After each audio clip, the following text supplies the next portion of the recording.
Bonjour, bienvenue sur votre chaîne Congo Design Art TV pour Évolution des courants artistiques 2. Alors, merci d'avoir suivi massivement la première vidéo, nous sommes à la deuxième. Dans cette vidéo, nous allons aborder directement la deuxième partie qui concerne les arts de l'Antiquité. Alors, notre premier point, c'est les arts de l'Égypte antique. L'Égypte antique, les principales périodes de l'Égypte antique sont les principales périodes, comme je venais de le dire, dans les arts de l'Égypte antique, nous avons l'Ancien Empire, l'âge des pyramides, nous avons le Moyen Empire, de 2050 à 1800 avant Jésus-Christ, l'âge de la stabilité et de l'expansion, et nous avons le Nouvel Empire, qui est l'apogée des pharaons célèbres, comme Ramsès II, Akhenaton, Toutankhamon et Hatshepsut. Alors nous continuons directement sur les pages qui suivent. La période qui nous concerne, la principale caractéristique de la civilisation égyptienne. Alors cette civilisation, c'est une civilisation influente, une civilisation fascinante qui a duré 3000 ans, c'est-à-dire de 3150 à 30 avant Jésus-Christ, avec un riche héritage sur le plan artistique, religieux, scientifique et politique. Alors, c'est une civilisation à l'architecture monumentale. Les pyramides sont connues du monde entier et les temples les plus colossaux sont à Abu Simbel, à Karnak et à Luxor, 3 villes de l'Égypte qui existent jusqu'aujourd'hui.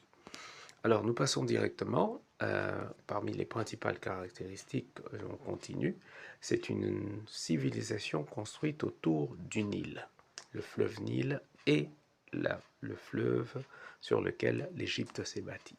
C'est qui lui donne une puissance maritime assez importante. Dans ce Nil, c'est à la fois une source d'eau, une source de transport, mais aussi une source économique. Alors nous continuons avec les principales caractéristiques. Le pouvoir politique est centralisé autour du pharaon. C'est l'une des caractéristiques les plus essentielles de l'Égypte antique. Le pouvoir était héréditaire, absolu, et le pharaon jouait tous les rôles. Il était à la fois le dieu, celui qui fait la justice, celui qui règne sur l'armée et celui qui règne sur l'administration. Il était à la fois roi, chef militaire et Dieu vivant. Je précise, Dieu avec petit d. Considéré comme le pont entre les hommes et les dieux. Donc, nous continuons avec les principales caractéristiques. La religion était polythéiste et profondément rituelle. Donc, ils croyaient à la vie après la mort, et les Égyptiens, ils adoraient plusieurs dieux. Je précise, Dieu avec petit d. Donc, nous avions Ra, Osiris, Isis, Horus, et etc., etc., Anubis. Et nous continuons.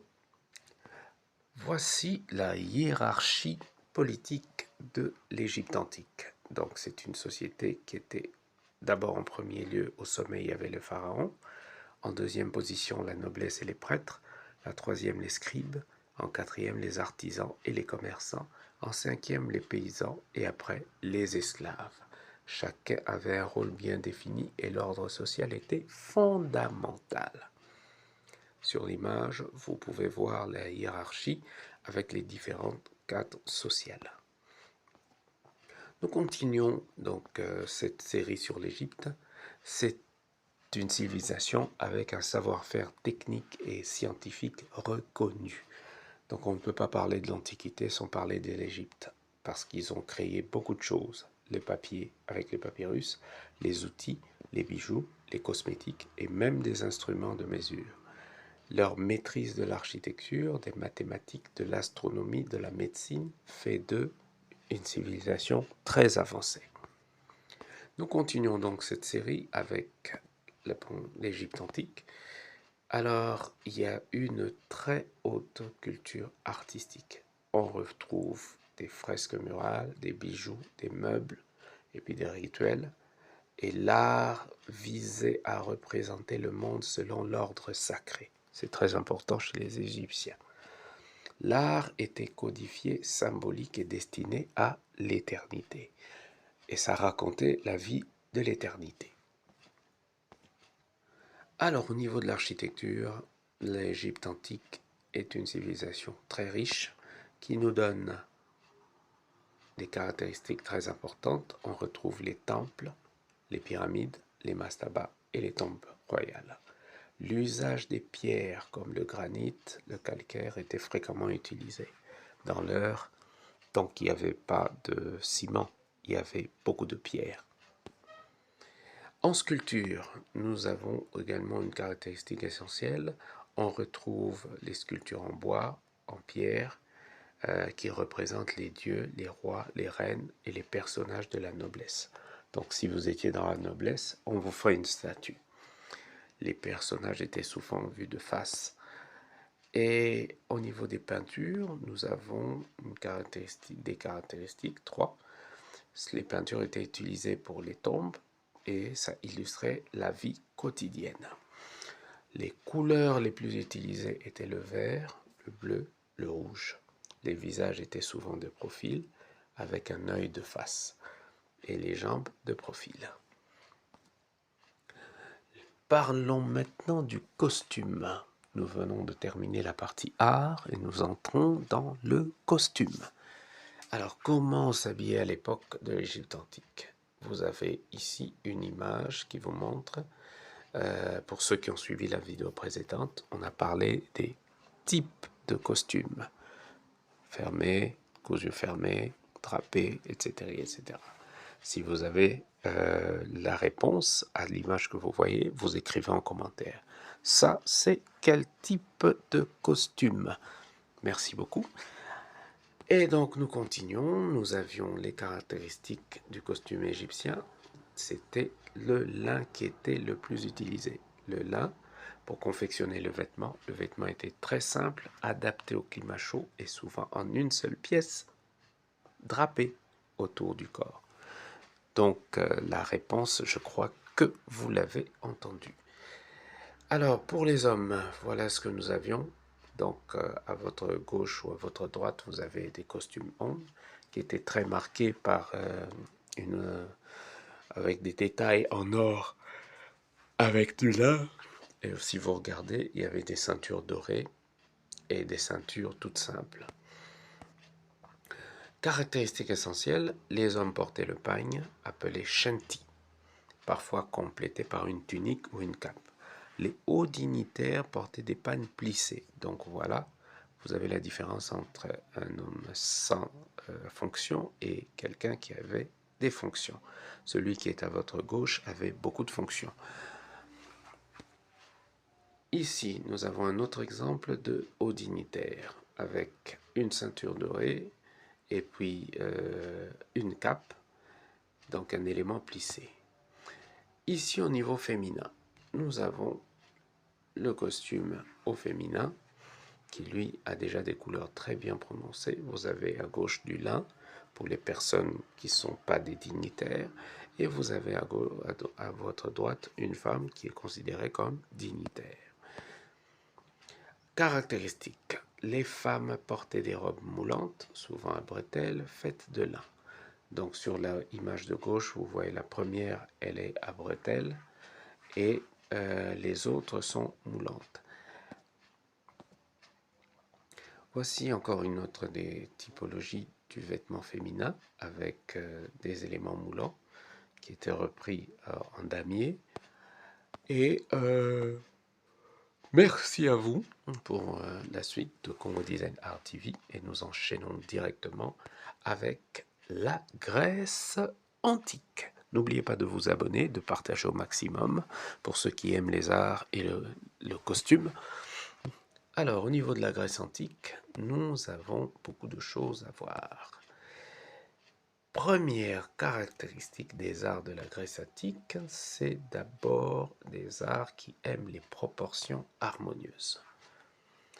Les proportions harmonieuses, réalisme, utilisation de la perspective et inspiration mythologique. 4 caractéristiques essentielles de l'art grec.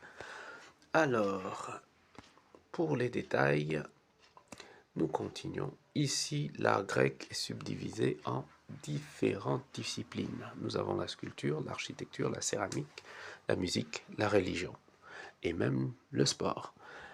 Alors nous faisons un petit résumé parce que ce qui nous intéresse ici, c'est le costume. Alors parlons d'art. Qu'est-ce que nous avons? Nous avons la sculpture.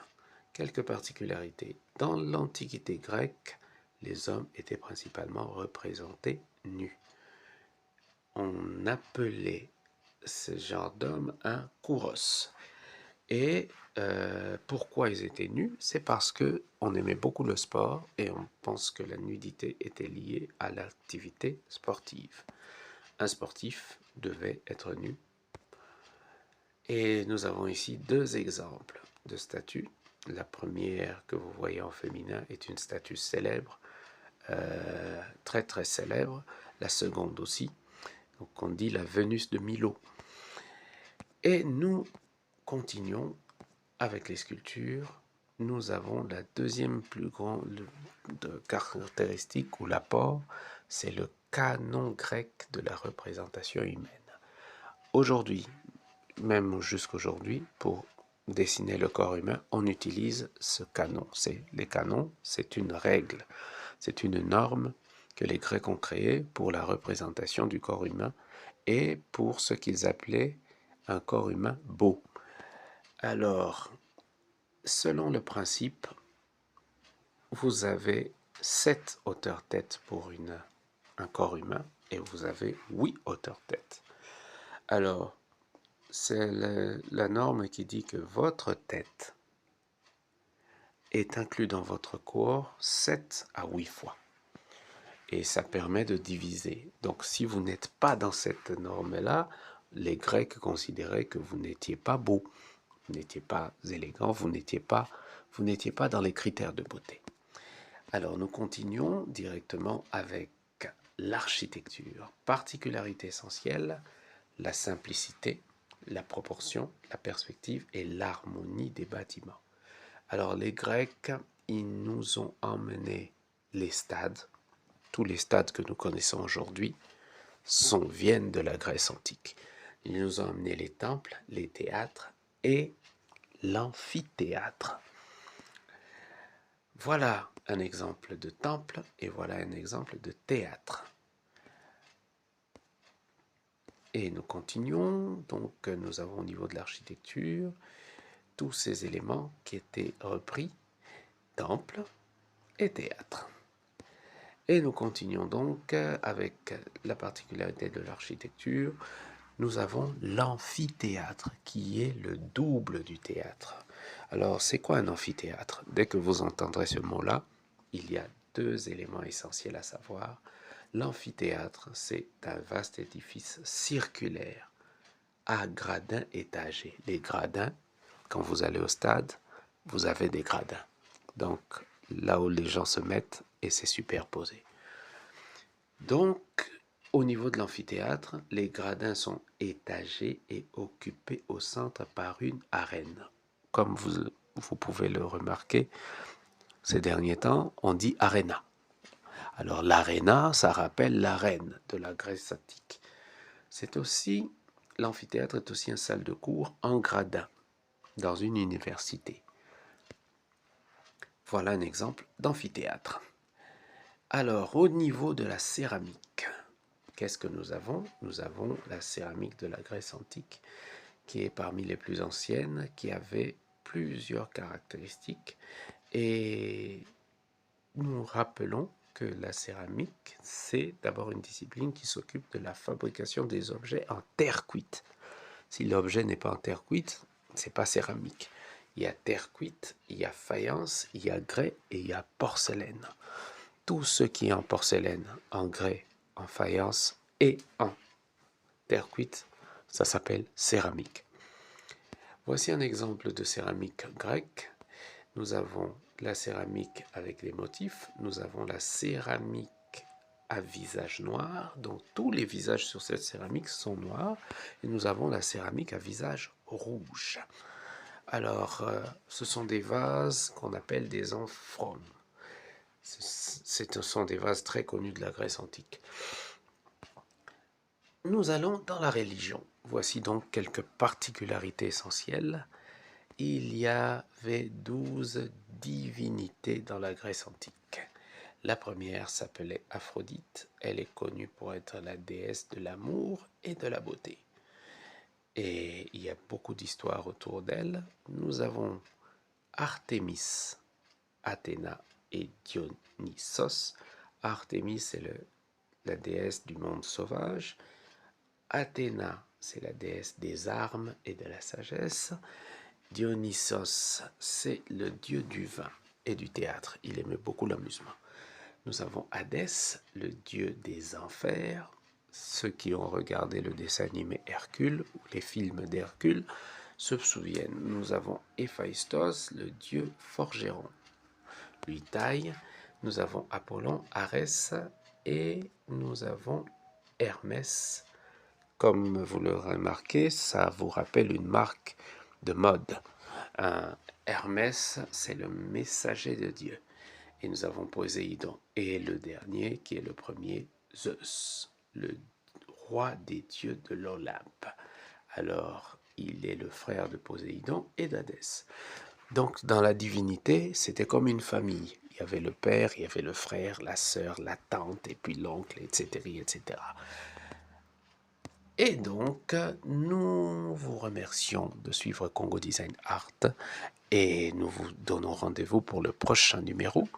Numéro 3, restez connectés et abonnez-vous massivement pour suivre les vêtements de la Grèce antique.